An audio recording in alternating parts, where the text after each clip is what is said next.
how to decrease tower radiation. The subtheme of this topic is information technology and communication. As we know that tower radiation became a big problem. Everywhere people opposes the tower radiation. So the effect of tower radiation is co-negative effect, thermal effect, blood barrier effect, cancer effect, etc. IURAC, International Agency for Cancer, declared that electromagnetic rays risk for the cancer of the blood barrier. First, this is a ground-based or rural tower, and this is the slides, TRX slide or GSM slide. This is microwave antenna. When the user use the phone, so the phone is connected to the GSM or TRX slide, and then the phone connected to the microwave and connecting antenna, and then this antenna connect for this, ये antenna फिर इससे connect हो जाता है और फिर ये microwave antenna इसकी टीआरएक्स स्लाइड से कनेक्ट होता है, फिर ये दूसरे यूजर के पास फोन चला जाता है। और ये जो ग्राउंड बेस्ड टावर होता है, इसकी जो रेडिएशन रेंज होती है वो स्लाइड से 3 मीटर तक नीचे तक की रेडिएशन रेंज होती है। गवर्नमेंट ऑफ इंडिया ने रेडिएशन कम करने के लिए एक स्लाइड में पर मिनट कॉल 180 थे पहले, पर रेडिएशन कम करने के लिए गवर्नमेंट ऑफ इंडिया ने ये जो स्लाइड होती है इसका पर कॉल कर दिया 140, पर इससे भी कुछ बात नहीं बनी, फिर भी रेडिएशन उतना का उतना ही रहा। ये शेल्टर बॉक्स है, इसे एयर कंडीशन रूम में रखा जाता है।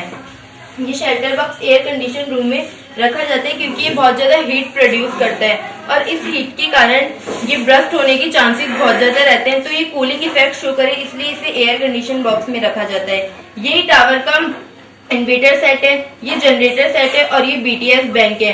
ये टावर से कनेक्ट होकर वर्क करता है। फिर ये है पोल साइड टावर, इसका वर्क भी सिमिलर इसी से ये इसका माइक्रोवेव एंटीना होता है और ये इसकी स्लाइड होती है, टीआरएक्स स्लाइड होती है।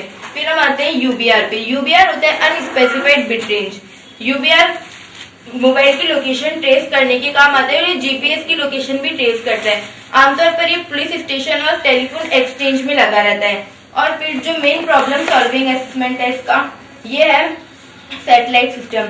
ये सैटेलाइट हम अर्थ पे लेते हैं, ये सैटेलाइट अपने सिग्नल्स स्पेस स्टेशन में भेजती है।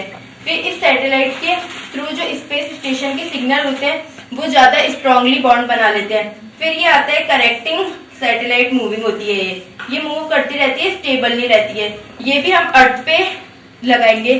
फिर ये सैटेलाइट स्पेस स्टेशन में दूसरी सैटेलाइट से कनेक्ट होगी, ये मूविंग कर रही है। इसका मूविंग इफेक्ट जिसके सिग्नल्स होता है ये ना स्पेस में नेटवर्क के थ्रू स्ट्रॉन्ग बॉन्ड बनाते हैं। तो अगर हम ये वाला सिस्टम यूज करते हैं तो रेडिएशन बिल्कुल नहीं होगा।